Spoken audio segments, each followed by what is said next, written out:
Public Radio 89.1 FM. It's Friday, August 28th, 2020. Stay tuned for the latest on the Whiting Mayor Joe Stahura's plea deal after being charged with wire fraud and income tax violations. Notre Dame plans on resuming in-person classes next week, and one Chesterton School is open to students again, not because of COVID-19, but because of bats. And might the Big Ten play football after all? But first, beach hazard statements remain in effect from late tonight through late Saturday night along the Lake and Porter County shores of Lake Michigan. High wave action and dangerous swimming conditions are expected, including forecasted wave heights of 3 to 6 feet, increasing to 5 to 8 feet. Strong rip currents and structural currents are also expected.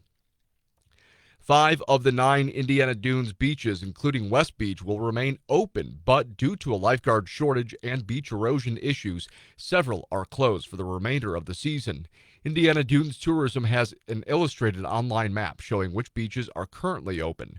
Due to the lifeguard shortage, the swimming beach at Indiana Dunes State Park will remain closed until at least the end of August. The beach is still open for activities on land, but no swimming or wading in the water will be allowed.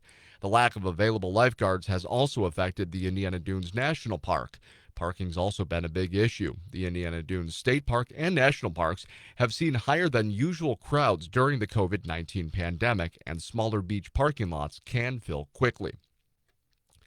A Chesterton school has reopened for in-person instruction after the discovery of bats inside the building delayed the school's fall reopening. Chesterton Middle School officials called in a wildlife removal crew after the bats were found Monday, a day before the school's scheduled reopening for limited in-person instruction during the coronavirus pandemic. The Times reports the discovery prompted all of the school students to begin the school year with remote learning from home, but it opened Thursday after a wildlife removal company trapped 3 bats inside the school. One Northwest Indiana county will get help through the state's COVID-19 response program. LaPorte County has been awarded $250,000 to fund the LaPorte County Action Fund, working capital, and payroll assistance grants to businesses for retaining jobs in the county. Funding for the COVID-19 response Phase 2 funding is derived from Indiana's CARES Act allocation.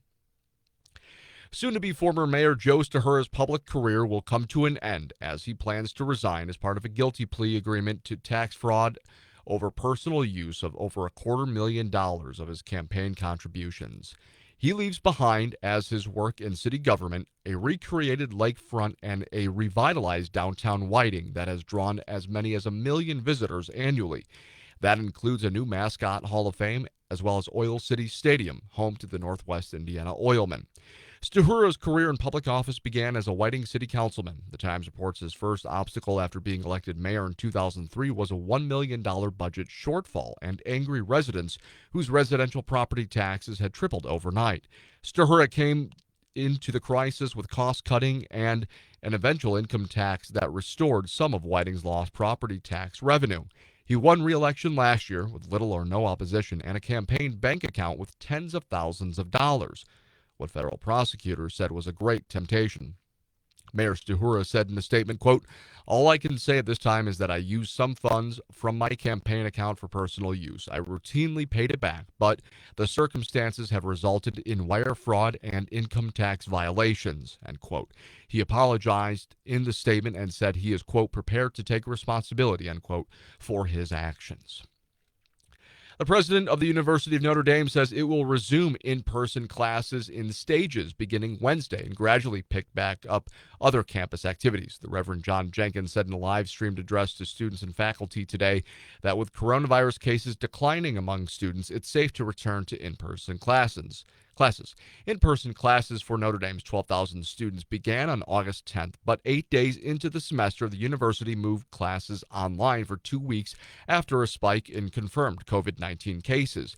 Jenkins says, quote, "The virus dealt us a blow and we stumbled, but we steadied ourselves and now we are ready to move on," end quote. In sports, the Cubs at 18-12 are in Cincinnati tonight to take on the 13-17 Reds at 6:10. The Cubs are in first place in the NL Central. The Reds are in third place. Kyle Hendricks takes the mound for Chicago, and Tyler Mahle will start for the Reds. Jose Abreu is riding a 10-game hitting streak as the White Sox are set to play Kansas City tonight at 7:10. The Sox at 19-12 are set to host the 12-19 Kansas City Royals. The Sox are tied for second place in the AL Central, while the Royals are in last place. Danny Duffy gets the start for Kansas City. Reynaldo Lopez will start for Chicago. The White Sox have also made their first trade of the coronavirus-shortened season. The deadline is on Monday. They've traded with the Pittsburgh Pirates as the Southsiders have acquired Jared Dyson in exchange for international pool space.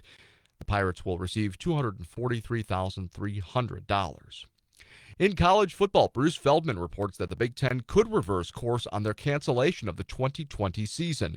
Feldman says coaches are on a call currently about starting the season on or around the week of Thanksgiving. Looking at your lakeshore weather forecast tonight, a 70% chance of showers and thunderstorms likely, mainly between 11 p.m. and 4 a.m., otherwise mostly cloudy, a low near 68. Saturday, a 10% chance of showers and thunderstorms before 7 a.m., otherwise mostly sunny, a high near 80.